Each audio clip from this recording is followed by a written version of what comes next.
তারা যদি জাহান্নামেও থাকে সেদিক থেকে এনে বিচার করে আবার জাহান্নামে পাঠাবো তাদের ইনশাআল্লাহ।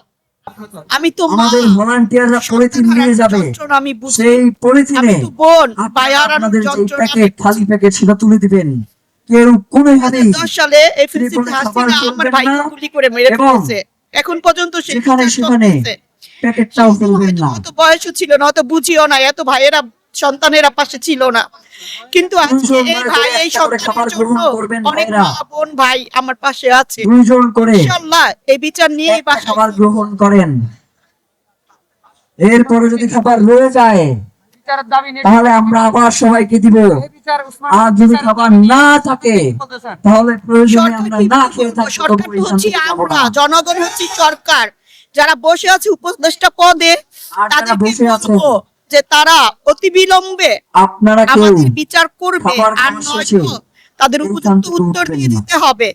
আমাদের ভলান্টিয়াররা উপযুক্ত বিচার নিয়ে প্রয়োজনে প্রাণ নিয়ে আপনাদের কাছে যাবে, তারা হচ্ছে সহস্রীপ প্রাণী, আপনাদের কাছে যাবে।